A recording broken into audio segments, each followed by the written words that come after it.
देखिएको फोटोमा ईश्वरी बहिनीको हत्याको बारेमा केही गीत लेखेको छु, सुन्नुहोला।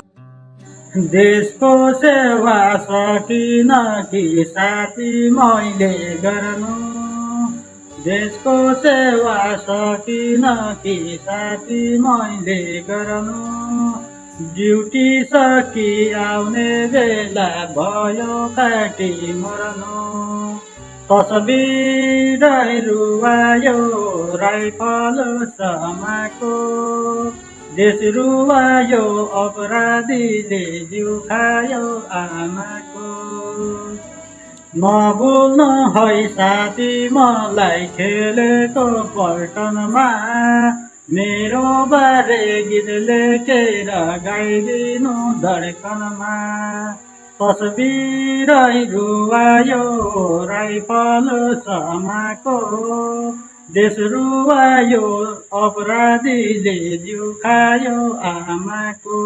धन्यवाद।